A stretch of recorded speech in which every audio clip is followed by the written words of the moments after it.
Well, hey there, you uninhibited deviants. We are talking about Preacher, Season 4, Episode 3, Deviant. We're going to be talking about Tulip's psychosis, Cassidy's guilt, and just getting a small child shot right in the head. So basically, it's going to be a really fun show. Stick around.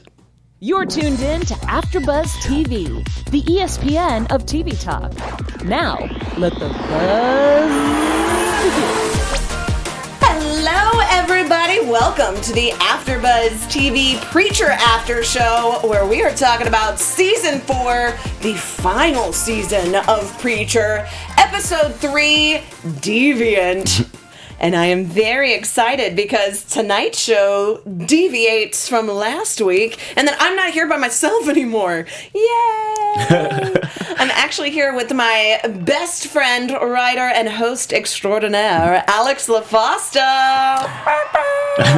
Thanks for having me on tonight. Appreciate it. Thank you so much for being preacher-rated. Preacher-rated. We're a preacher-rated. Overall thoughts of this episode, just kind of from the... Wow. Insane is the first word that comes to mind. This show continues to just shock me. Like, I have just incredibly just insane imagery and just the themes that they go over. But it's definitely a very shocking show, but it's also got a lot of heart to it. It's just really awesome episode. How do you feel about this episode versus the first two that we've seen this season? It's it's keeping up the same pace. I really like the pacing on the show, how it just sort of everything moves at sort of a lightning speed for a little while, but they also don't have a problem taking their time with certain scenes. So I really like the pacing of this season. It seems like they know exactly what kind of show they're making, and I feel like they've had a good idea of what kind of show they want to make since the beginning. But they're really hitting their stride on this last season. I really enjoyed it so far. That's a really good point too, because the first season, some of the backlash was that it was just a little bit too slow paced for people to really hop on. Because we'll talk a little bit later in the show as well. Be sure to stick around for the entire episode, because at the very end we'll be talking about the differences and similarities between the comic books and the show, this episode in particular. But season 1, everything that happened, it seemed like the pacing was very, very off, because it just took the entire season for what happened at the very beginning to finally happen for Angelville to actually explode. Right, yeah. Or not Angelville, right, yeah. His original hometown to explode. So right. It's like, it seems that now the pacing is kind of, they've found their stride a little bit more. I just wish that it had kind of gotten some more steam at the very beginning, so more people would have stuck around to the very end, because this is, I think, the best season. And we're only 3 episodes in. Yeah, it's definitely been the most exciting season so far, and they've never been afraid of getting weird with it. But this episode is so weird. This is the weirdest and I love episode. It's so weird. It's so weird. So kind of diving right into the episode, we'll talk about Tulip first, because man, she is a genius. She's infiltrated the Grail. And I love that she and Featherstone, that this, like, back and forth is still going just as strong. Yeah, they hate each other so much. I love their dynamic. So much. But it's the most amazing rivalry to watch. And to watch how Featherstone is so just focused on my gosh. Julianne Emery and Ruth Negga, they have such a great chemistry. Even when they're not actually in the scene with each other, like, you could see how much Julianne Featherstone, how much she hates Tulip. Like, it's like a Tom and Jerry type of relationship. I love it. That is the best way to describe it, is that it is very Tom and Jerry, because it's all this kind of slapstick physical humor. Yeah. And we see Featherstone kind of catching on to Tulip's plan, finding the wigless wig head that she then brings into Hair Store. Like, I figured it out. And he's like, oh, finally, you found the Messiah. You found which of the Humperdews, the billion Humperdews that have been lost that we must throw canes Which at I almost and forgot tell about. to dance. It's like, oh yeah, that is a thing that they do still need to wrap up. There's so many Humperdews and they don't know which one is the right one. This show is so ridiculous. And they, all right, now dance. What a great betting system. Just play some music and throw them a cane. So they finally think they found Humperdew, and she's like, oh no, not him, her, this, the Tulip. And then it's going through all of this, and now Hoover 2 is saying that he thinks that she is just as incompetent or as psychotic as Tulip is being told that she is. Tulip having this evaluation from these doctors, which I'm like, damn, Tulip, calm down. She's like stabbing people with her IV just because they want to give her a test, and she's like, F that, man. Yeah, she was not for that. It seems like psyche evals are Tulip's like biggest weakness, because I feel like she's so physically strong. She's probably been able to fight her way out of any sort of psychological probing before this moment, before she has to be like physically tied down. And I thought it was a really interesting scene. And I do love, too, when she's talking about, like, The Exorcist, and she's like, didn't work out for that priest, and he was thrown out the window. I would have probably crapped my pants if I was that doctor. Like, even though you're supposed to be, like, you're tied down, but I totally believe you. Especially because she's, like, at this Grail facility, like, this priest, like, facility, and she's like, I'll be the one who's filled with demons. I'll throw you out this window right now, sir. Oh, you're here to help people? I'm not. I just loved it, but she finally is diagnosed when she does her ink blot test and just sees these very messed up things, like her second stepdad's brains, like there's not people a way getting stabbed and shot, the different blood splatters. She was she there's not a way to fail a Rorschach test, but she failed that test hard. That was rough, man. That was like, damn, Tulip. You could lie, like, a little bit. Like, it looks like a butterfly. Like, just something. Like, damn, woman. Yeah, but kudos to Ruth Negga. She did a really great acting job in that scene. Like, after she gets, diagnosed, like, quickly, you could see her face completely change. I really liked her acting, like, from being just sort of cavalier to being... Ooh, this is the first time she's actually told in like a scientific way what's quote unquote like what the psychological issues that she's dealing with. And the editing on the show is so great because when he's first talking about the psych eval and then they kind of distort the sound so that it's like you can still hear it, but it's I don't know what that means. Right. Is what's conveyed. Without her having to actually say, I don't know what that means. Right, exactly. This just sounds like crazy science terms to me. But she's told that she is an uninhibited deviant with personality disorder prone to psychopathic outbursts with a gun fetish and abandonment issues. And she's just like... Yeah. That's like that's all true. That's about it. But would you want Tulip any other way? Oh, absolutely not. She's one of the best characters I've ever seen on TV. She's so much fun to watch, and Ruth Negga being such a charismatic actress, she definitely makes you want to watch her more. But the character is written so well. I wouldn't have her any other way, like you said. I just think she's so perfect, and I love just the casting, how they went out of the box. But I do love every time she puts on the blonde wig because it's the same hair as the comic. Oh, yeah. And so I love that her disguise is basically comic book Tulip, where she's like, what up? Yeah, that's cool. I didn't even twig that. That's definitely a really cool Easter egg. Yeah, I was like, oh, I got you guys with your visuals and your dickheads and your whatnots. I like it. But Tulip ultimately is able to burst through into Cassidy's cell just a little bit too late. Unfortunately, As the flatulent angel lets her know she is just miscast by just a minute. Yeah. Cassidy really is kind of the bulk of this story, though. I would say this is probably as much as we get this emotional and psychological depth that we have from Tulip.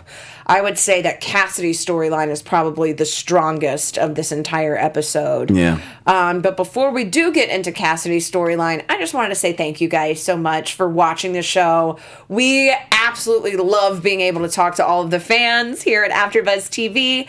We have so many after shows too, so be sure to check them all out. We are on AfterBuzz TV, SoundCloud, iTunes. We are all over the place. YouTube. You can watch us if you want some awesome visuals. Alex is wearing a sweet Ratwater whiskey shirt. You can see it on the YouTubes. But give us those 5 stars, and let us know what you think of the episode 2, especially Cassidy's storyline, because we're going to get into that now, and I really want to know what you guys at home have to say about this, because, whoo, man. Oof. This one, and again, we will... Little teaser for the end of the episode. We will talk about the differences between the comics and the episode plot for this one in particular, because this one deviated a lot. I don't want to give any spoilers before the end, because, some people do want to read the comics, they just haven't gotten around to it yet. So it's a 66 issue run. Get on it, guys. This is the last season. But talking about Cassidy, man... Ugh. This is interesting, too. I really thought...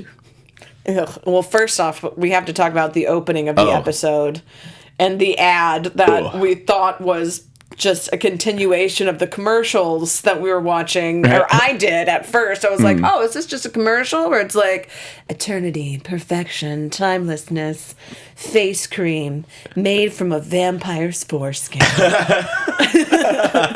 Frankie Toscani's vampire foreskin face cream. Oh, like the most such a horrifying opening scene. I know, and romance meets revelation, and I was like, is the revelation that it's made from a vampire's foreskin? Because it says extra foreskin on the bottom. Like, that's supposed to, like, oh my God. Yeah, I like that. That's a real thing. Did you know that there's really face cream that's made with baby foreskin? What? That's not a made up thing. I saw this on Rich Girls. Oh my gosh. Which was an old show on MTV, but they used baby foreskin. Oh man, that's horrifying. I know, right? I was like, who is collecting this? Yeah, I guess in that case, like vampire foreskin would sell really well, because I mean it's eternal foreskin. Yeah. Like what could be better for putting on your face? Poor Cass is like, I don't want eternal foreskin. I want you to stop cutting it off. It's over and over. And I thought we'd be done with it after last episode, but it's like, nah, BB, we still peel that apple. Like, this is not going away. Makes you uncomfortable. Wasn't like, oh, I almost spoiled something and then caught myself. Caught yourself. But yeah, this was just rough. But we find out that Hair Star wanted to let Cassidy burn, and Frankie said, no, I'm going to use you to harvest your foreskin. Ugh. This is going to be your new forever home, which is the most upsetting forever home. Yeah. In the chat, I love that somebody just says gross. Ivan Soto in the chat. Shout out to Ivan Soto. Thank you for checking us out. Sorry that I don't have my laptop up, so I'll look through all of the comments later on too. But shout out to Ivan Soto. Thank you guys for... you specifically for being in the chat, and sorry for grossing you out, but also we're gonna keep talking about wieners. So with Cassidy's storyline being the only one that actually harkens back and has an actual full clipped scene from last week's episode reiterated, right, completely. I've never seen them do that in this show before. What did you think about that in particular, with Frankie saying, really hitting the nail on the head, where he's saying, look, the reason that you keep coming back here, the reason that you keep putting yourself in this situation isn't because you're unlucky, it's because you're self-sabotaging, because you feel that you deserve it. You have this guilt. Right. Was that... Yeah, honestly, when they start playing the scene from the last episode, I was a little confused at first. I was like, did something? Are we watching last week on That's accident? what I thought. Okay, that's why I asked, because I was like, am I an idiot? But no, yeah. Like at first, I was a little taken aback. But yeah, like once I realized what they were doing, I thought it was really interesting. Yeah, I really liked that like it's clear that line is still ringing in Cassidy's head, and he's it's clear that there's some truth to that he definitely has a feeling of guilt, and he feels like he needs to be punished.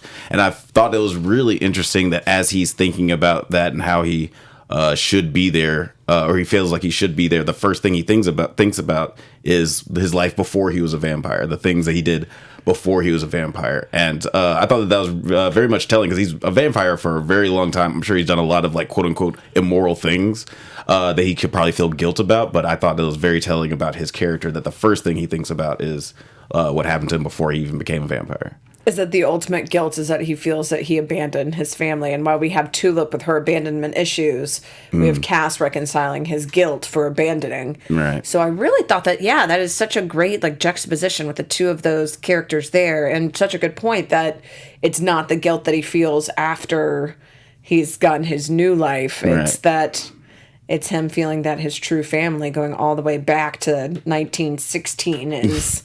when he feels the most upset and the most guilt. Yeah. Man, this was just an intense one, too. And having him kind of being coerced by his cellmate, who this angel that has been kind of talking to him and has been giving us a little commentary and everything. But having him say, you know, like, what are we going to do now? So what's the plan? Like, are we we're going to lay in wait and then we're going to strike? And Cass is saying, I'm not going to do anything. He's like, well, that's boring. Yeah, he was like, oh, okay, cool. I thought you were gonna say something more helpful than that. But, yeah. I just love how they're able to. What did you think about the Hoosiers thing though, where he's doing his Gene Hackman impersonation? That and was weird. Yeah. I couldn't figure like it out. Like Hoosiers speech. Like I get what they were trying to like convey. I think it just speaks to more of the weirdness of the show, where they're just like, we're gonna just do this and it'll still fit. But I did think that it was odd that he just like breaks into this Hoosier speech. I think it was obviously he was just trying to motivate him, and like a coach would, into like getting some fight in them so they can both get out of there. But I was just like, how much do they have to pay for that Gene Wilder clip? Like, Gene Hackman. Oh, Gene Hackman clip. Gene Wilder, jeez. That Gene Hackman clip. Like, I was like, dang, man. Like, that was somebody's a big Hoosiers fan. But, whatever's on the scoreboard. And I feel like that was almost kind of like a nod to the show, almost like a meta thing too, where it's like, they haven't been getting as many accolades as I think they should. Yeah. But Preacher, whether or not they're winning awards, they're making a very quality show. Absolutely. Last week, part of our news and gossip was we showed a little bit of the Comic-Con panel where they had followed right after Game of Thrones, and they were kind of making jokes about, like, you can ask us about Game of Thrones since the creators don't want to be here. Right. And so I kind of feel like this was almost like a little bit of a meta line that was thrown in, almost, because like Game of Thrones and things that are getting so many awards but are having so much backlash that the creators don't even want to go to Comic-Con because they're scared of their fans. So I don't know. I thought I liked that, where it's like, okay, well, whatever's on the scoreboard, we're still winners. I think there's something to be said about like shows like that. They're like sleeper hits, where like your Preachers, your It's Always Sunnies, your Broad Cities, that don't necessarily get nominated every year, but like they have a really loyal fan base that people really, really love. And this show, like this season, they definitely know exactly what kind of show that they want to make, and they're knocking it out of the park so far. I love this one. And I love, too, how they're able to do these kind of meta moments, too. Like when he's saying, this is what I deserve. Bensonhurst sucks, but I have nowhere else to go. I have nowhere I deserve to go. I'm so MySpacey right now. And then he's just like, oh, well, I'm sensing a backstory. Then it's like flashback. Ireland, 1916. Yeah. What did you think about this backstory and this kind of adaptation where Cass is sent off to the war to go fight, and he's saying, come on, Billy, like, it's all great, Billy. And then Billy gets his leg blown off and then attacked by British guards where Cass sits and does nothing. Yeah. It's very interesting. Yeah, that we go to the Irish War for Independence, and we see Cassidy just all gung-ho about being a soldier, sort of. But then once, there's a big explosion, and he kind of abandons Billy, which I think that's one of the things that he feels so guilty about, that he abandons like him at this time of need. And right after he convinces Billy that, like, oh, it's gonna be okay, man. This guy's just trying to motivate us. The motivation speech of the streets will run our blood in buckets it's to like quench the thirst, and you're like, cool speech, bro. Cool. We'll feel good about this. Yeah, he's like, did you go to the Hound speech class? Yeah, it's like, dude, you're God. really awful at this. Yeah, so, man, I thought that was such an intense, kind of deep moment that we see, especially after we see this moment that now Cass is turned, where we see these British, and clearly the bad guys, then Easter Horn is getting interrupted by having to murder people in the streets. But Cass getting attacked by this swamp vampire. Right. I love the practical effects on the show, though. Me too. I thought that vampire looked so cool, and having it like so in the shadows. Yeah. Not to get to like What We Do in the Shadows, which is a different vampire show, but yeah, just having and showing him get attacked and pulled in and changed, and then ultimately going home. And the big line, kind of the big takeaway, is I felt like it was better for them to think that I was dead than for them to see what I have become. Right. I don't blame you, angel types, for giving up on me. Which I think is also kind of a big revelation about he and Jesse's relationship. Right. Is that, he kind of sees Jesse and idolizes. When at any of these moments that he kind of idolizes him, he resents him almost instantaneously. Right. Because it reflects how he feels so bad about himself. Right. And just having this really, really emotional, heartfelt, tense moment broken by an angel fart. Yeah. What? I was like, oh, fart feathers, cool. I don't even know what to think of that scene. Like, I just looked at you like, I was like, what? Did that just... I thought it was really well done. Like, it seemed very natural. It was like he lifted his wing up. Oh my God, Ryan in the booth. Awesome. Ryan, you are angel farts because we don't see you. You're just the voice that... The farts in our ears and in our heart from Ryan.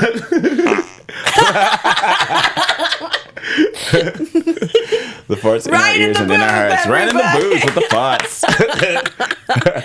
The multitude of farts. That was the best. Yeah, it was a succession of farts. Pick your fart. I thought it was really, actually like a pretty funny design, the way that like he lifted his wing up, kind of like you like lift your leg up with the fart. He's like, yeah, you gotta stretch that fart out a little bit. And just farted that one feather down that was supposed to be so meaningful that we see Cass holding it later when he's wheeled out. And I'm like, yeah, that's a butthole. I mean, and I get it because we hear the voice of his mom echoing what she said to him when he went off to war, which is the angels will be watching over you, which is something he hadn't really thought of until he got so self-reflective. And then this idea of, maybe I can be saved. Maybe there is some good to me. And this one little sliver of light that we see, this visual metaphor. But I just can't get over the fact that it's a butthole feather. Like, I'm like, it's beautiful, yeah, but, like, it's a fart feather, man. Like, it's like, just toss it down. Like, kind of shake. Like, wiggle it free. Like, shoot me that feather down. Yeah, it was definitely an interesting moment with the feathers, like, beautifully gliding down. And like the music swing, and Cass is having this emotional revelation, sort of, but it is still a fart feather. Yeah, it's kind of interesting, like kind of just juxtaposition of the show itself, because like the show can get really deep and really poignant at times, and really delve into character and kind of make you like get emotional and tear up. But it's also really gross and crass sometimes. So, but then, if you're gonna cry and you're also gonna smell a turd, why not? But kind of talking about this idea of being watched over and this kind of, hopeful aspect of it, we see Eugene and the Saint. Finally, we get a good chunk of time spent with them, not just one flash of them being like, well, guess Jesse isn't here. Time to keep walking. It's like silent walkabout. Yeah. But we see them walking and, again, that kind of humor that's brought out of him, like, do your feet hurt? My feet hurt, I got my learner's permit. If you want to drive, driving would probably be faster if you want to do that. Like, just saying, we could hitchhike. And then seeing this moment, too, where the people just flat out pull over and call him a freak and tell him to go back to the circus. And instead of getting broken and defeated, the one person who has the most justification to be broken and to feel hopeless is Eugene. Yeah. And he's the one who is the most driven, who just says, look, that's fine. That's part of God's plan. It's all part of God's plan. Like, even when God's not here, that's part of God's plan too. Everything is part of God's plan. Like, it's all going to be fine. What did you think about seeing him with the Saint and this whole diner scene and the glory hole with like oh gosh, yeah, there's Eugene's whole plot line. Yeah, that whole I really like their dynamic. The whole plot line. The whole plot line. And so gross. But I really liked their dynamic. It was very much like, it kind of reminded me of like Rita and Runt from Animaniacs, because like he's the naive, like lovable rascal, and like and the Saint is sort of this street, like he's more warned by the world, and I think the only reason he tolerates Eugene is because Eugene is the nicest person that he's ever met. That's why he, basically breaks him out of hell, because he really feels like, okay, this is actually the only nice person I've met in my many years of life and afterlife. So it's a very interesting dynamic between them, because it doesn't really change Saint's character. He still thinks that the world is crap. But he doesn't. But he definitely gives Eugene a lot of chances.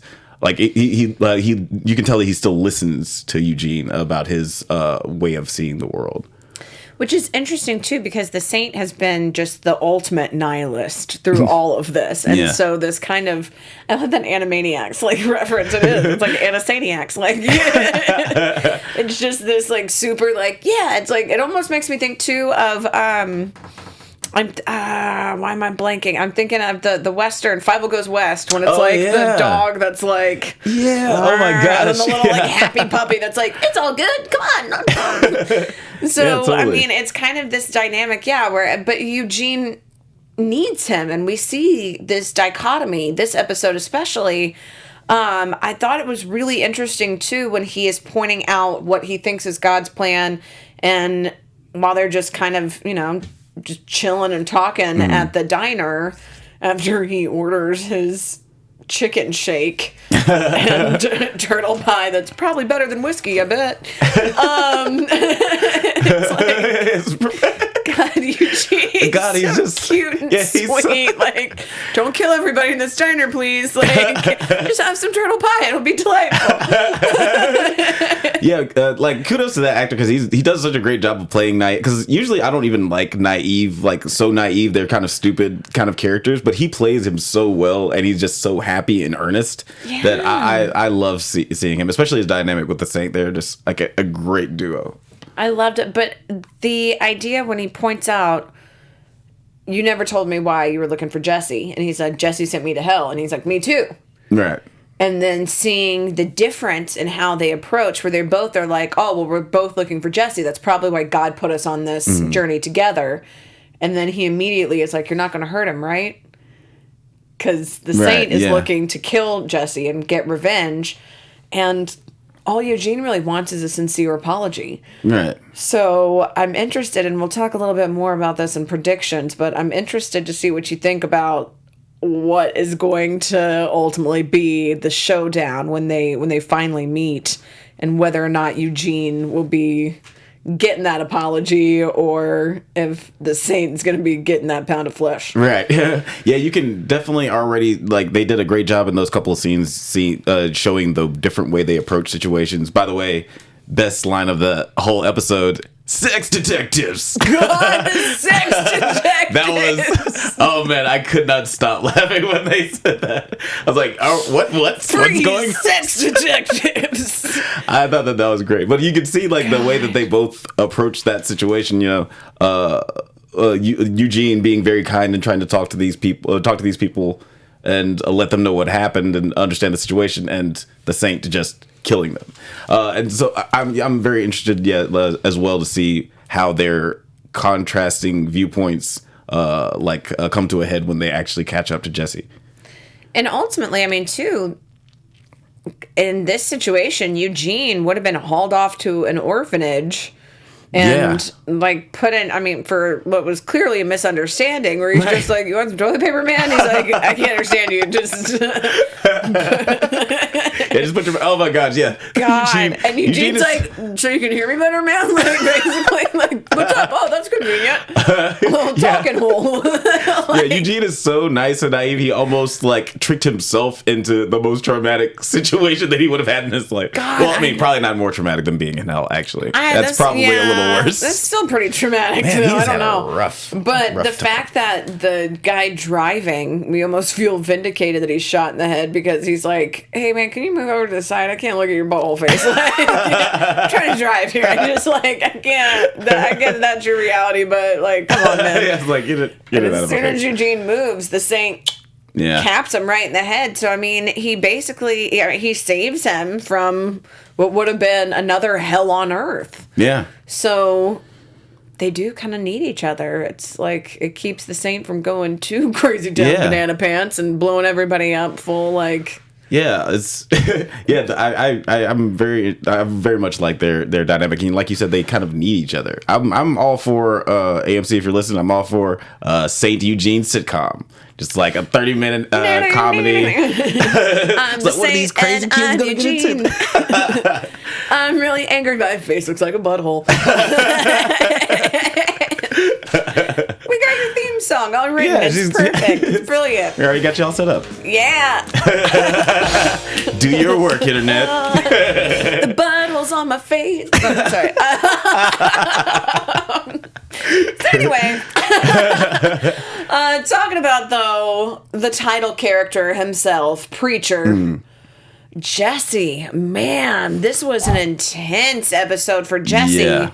Of course, we had to get all of our fight quota. We got a little bit of the Tulip fight, but really, we got this epic 3-part fight with Jesse. Yeah. Last episode, we left off with the pilot, Steve, saying, look, we got to stick to our code. If you're not going to stick to your preacher code, I'm going to stick to my pilot code. We're going to go save this kid who looks sad as hell with some weird sexoids in the window. Like, this looks like some sort of Rocky Horror Picture Show gone awry. Yeah. There's a kid, like, he's dressed up like a little matchstick boy. Like, I don't know. Yeah, like, genuinely disturbing. Yeah, he looks like a Stay Puft Marshmallow Man. Like, there's nothing good that is happening in this scenario. So we got to figure out what's going on. We got to go in. We got to help this kid. So that's where we leave off. And Jesse in the Middle East is going to the Sedage mansion, the whatever. Yeah, sex house. Yeah, the sex house. Sinners welcome at the door. And he goes in and basically asks about the kid and is told there's nothing more deliciously winsome than a fearful child. So he's booked for the week. So Jesse is like, was hoping you weren't going to say that, but now I have to punch you unconscious and go and get this kid. Right. I thought it was an interesting parallel that it was the same kid that took his boots. Yeah. That ultimately, like, it's this kid that he's had this relationship with, and that he goes to ask the kid specifically where he's like, okay, hey, I'm here to come save you. Let's get out of here. Right. And the kid is like, nah, I'm good. I'm good. And we have Tulip, who has flat out said, there are some people who just can't be saved. And we see it this episode where, when she feels that about her psychosis, she feels that her mental blocks and her chemical imbalance makes her just unsavable. Cass, we see the parallel and the transition into that of him feeling the same way and this abandonment. But ultimately going here and seeing this kid who's like, look, I don't want to be saved. It's not that I can't be saved. I'm in a third world country. I'm making $35 an hour, and I'm just riding this little bike, going, "Oh, gee, golly, man! Like, I'm fine. Like, you killed my dog. Just off now, Bleacher, please." And I don't even believe Jesse when he says that he didn't want to like charge in and be the hero, because like Cass says, he likes, like he said in the previous episode, or maybe episode 1, that he likes being the hero. He likes just charging in and beating people up. Otherwise, he could have like minimalized the violence a lot more than he could have with his power. But he likes doing what he does best, which is beating the crap out of people. And he could have easily just been like using Genesis and just said, "Let the kid go," right? Or "Don't touch the kid," right? Leave the kid there, let him make his money, but just says, "Don't let anyone touch this kid." Yeah, I didn't even think about that. Yeah, and then it's like, "All right, kid, make your money, but I'm making sure nobody's gonna touch you or do anything weird. If they want to ride this bike and say, 'Gee, Mr. the Scorcher, gross and odd,' but whatevs." But we see this epic 3-part fight that is broken up with different huge musical cues and different shot styles. Yeah. And even different visual styles, different fighting styles. So it kicks off first with the Nutcracker, where he really is just cracking some nuts. He's just like punching kicks. It's so beautifully shot, too. Beautifully shot, and then this dildo just like thrown and bounces off of him in slow motion, and you're like, well, still watching Preacher. This is visually gorgeous, but all right. Still very wacky. Yeah, it's got like an Farts Ash versus the Evil Dead kind of comedy and like horror element. But this is element. more Ass versus the Evil Dead. Exactly. And it has like fight scenes sometimes that rival like your Daredevils or like your shows that have really like a highly acclaimed fight scenes. Like they regularly pull out really awesomely choreographed fight scenes on this show. This one, man, too, just intense when they then start moving to the knives. And then the knife fights, but without any contact. So we see the knives brought out, and then we have Tchaikovsky's The Sleeping Beauty plays when we move to that. And then finally when we and then Jesse beating with a scepter. And so we have like this blunt force trauma that is better than, I guess, puncture wounds. We've moved to then like from fist to bludgeoning to them all ganging up on him, and you thinking, okay, this is the moment to him bursting them all off, and this gorgeous the visual of this. I was trying to see what the visual imagery, because it's always metaphorical when it's something like that. But then we have Dick Dale's The Wedge Paradiso playing like for the third part. The second part, though, felt like that was really like the important visual. What did you think that represented? I mean, I couldn't really tell. I mean, one, it looks really cool of nothing else. It might have just been the way that to look cool. Yeah, it could have been, and maybe like with other rewatches, I'll be able to analyze it a little bit better. But it did seem very like the way that the camera came out and the way it was framed maybe seemed like one of those older paintings, like those older paintings that you would see in like a stained glass window. Yeah, like a fresco. Or it's very, very interestingly shot. You could probably any screenshot from that fight scene, it would look like this insane, like 16th century painting, but just with more violence and sex masks.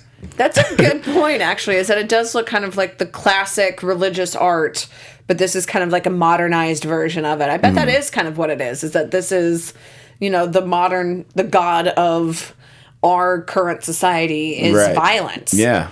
And so I feel like that probably is what it represents. That probably is the metaphor there. So yeah, possibly. Thank you for letting me burgle that and pretend like I came up with that. I'm so smart.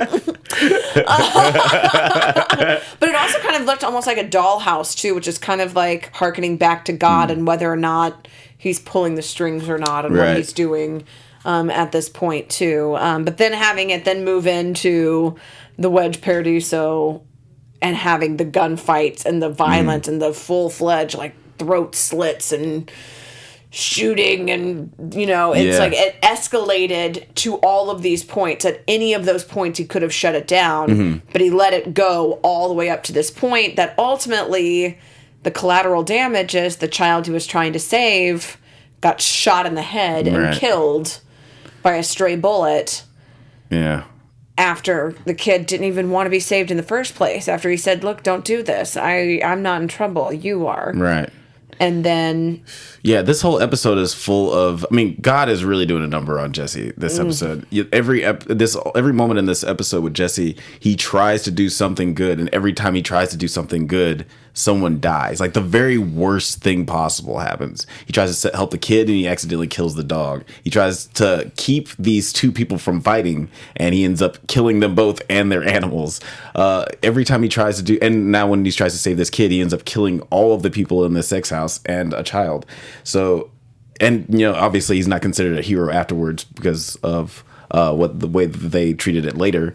But yeah, it's very interesting the way that God's really making a good on his promise to Hair Star that he's going to make him suffer. And we see God in his sex dog suit in the window too, which is like, yeah, all right, it makes sense he would be there. Yeah. It's like, this is my spot. This is my Thursday place. He's like, man, this sucks. Like, poor Steve, man, just traumatized, and then leaves and has to have the word being told, like, look, forget what you saw in there. Yeah. And then him wanting to go back for his pants. And he's like, you don't need your pants. Well, I'm going to the airport and I don't need my pants. Like, second best line of the episode. So good. Going to the airport and I don't need my pants.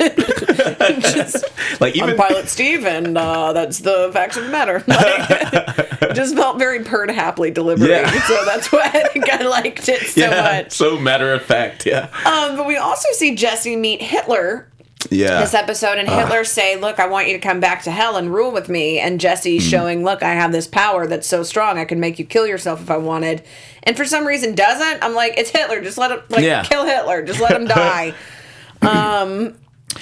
Let him just like his fashionable facial hair dye. It's like, it's not coming back.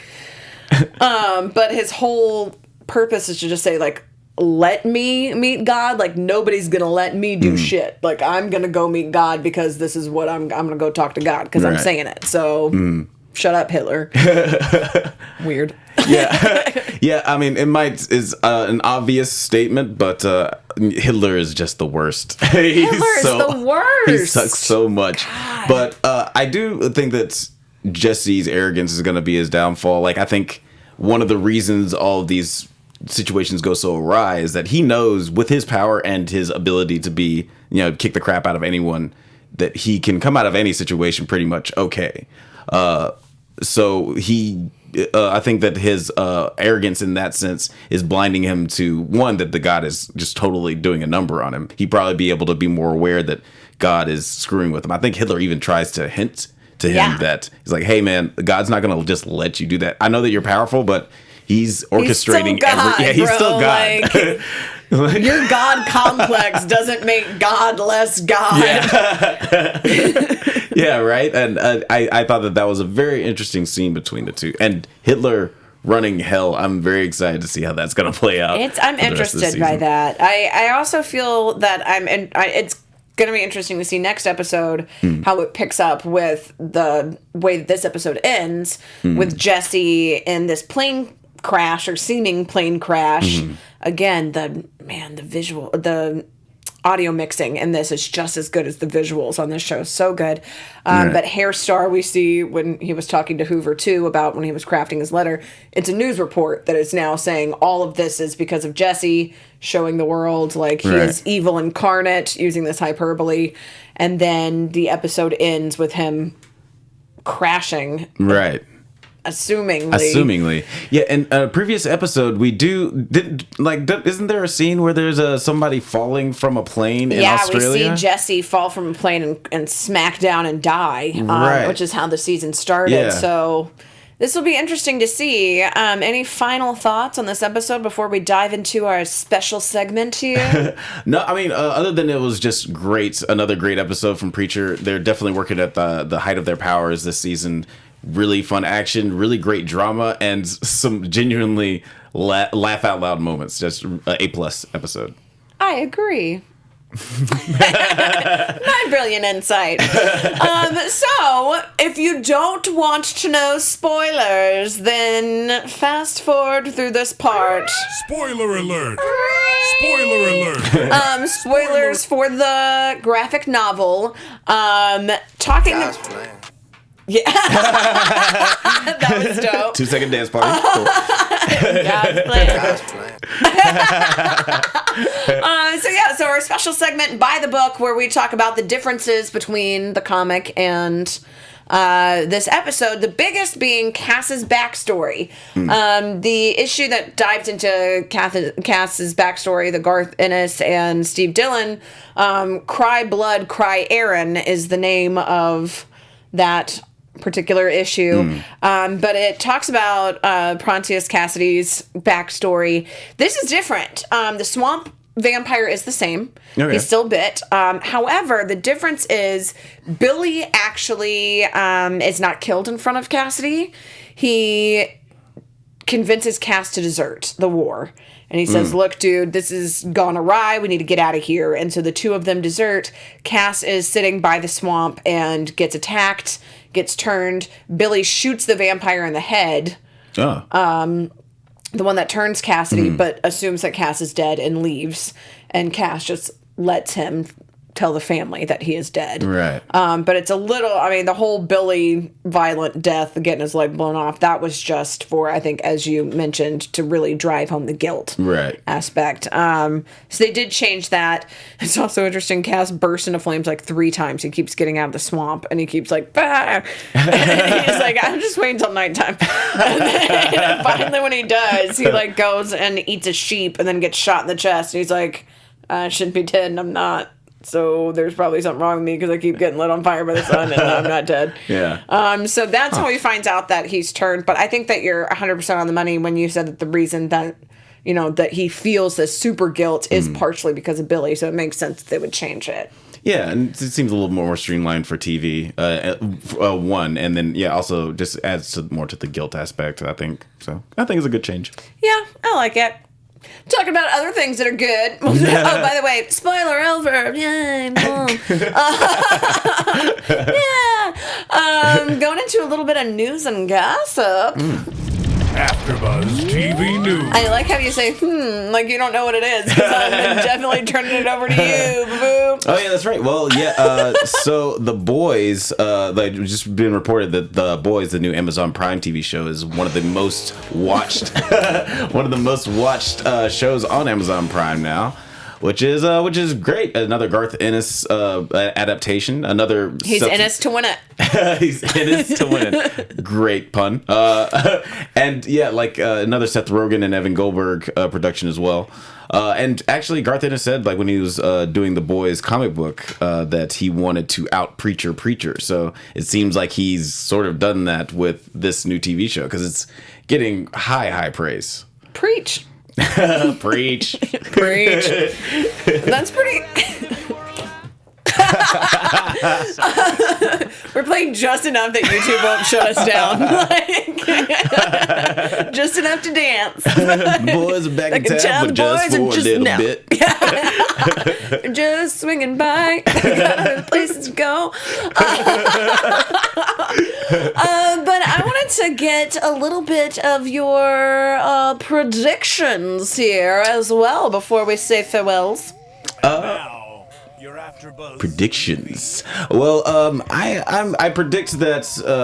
I'm thinking that's as weird as it sounds. I think that this whole this show isn't weird, so you're probably wrong. yeah. This show is pretty straightforward. I think that everything that's going on with Cassidy is going to be really good for him. I think him being able to go down this spiral of guilt and self-reflection is going to help him, I guess, probably mend his relationship with Jesse, I think, a little bit more. And I'm very curious to see how that whole opening scene with Cass and Tulip comes together. So yeah, that's one thing I'm excited about. I think you're right. Yeah, I think for Tulip as well. I think confronting these aspects of themselves that they've been trying to bury down so deep because they've been afraid of it. These two kind of fearless characters now actually facing their emotional demons and the demons that they can't fight physically will be a really, really interesting twist. And I like that they waited until the final season to really deep dive and tackle this because it's going to be kind of their whole arc, and what we want to see from them is that we want to see them feel fully whole and healed by the end of it. Yeah.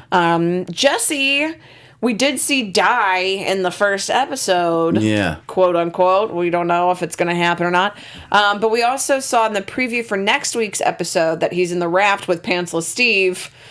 So I'm interested to see how that goes. I know that God is really trying to make him suffer and is throwing all of these elements at him.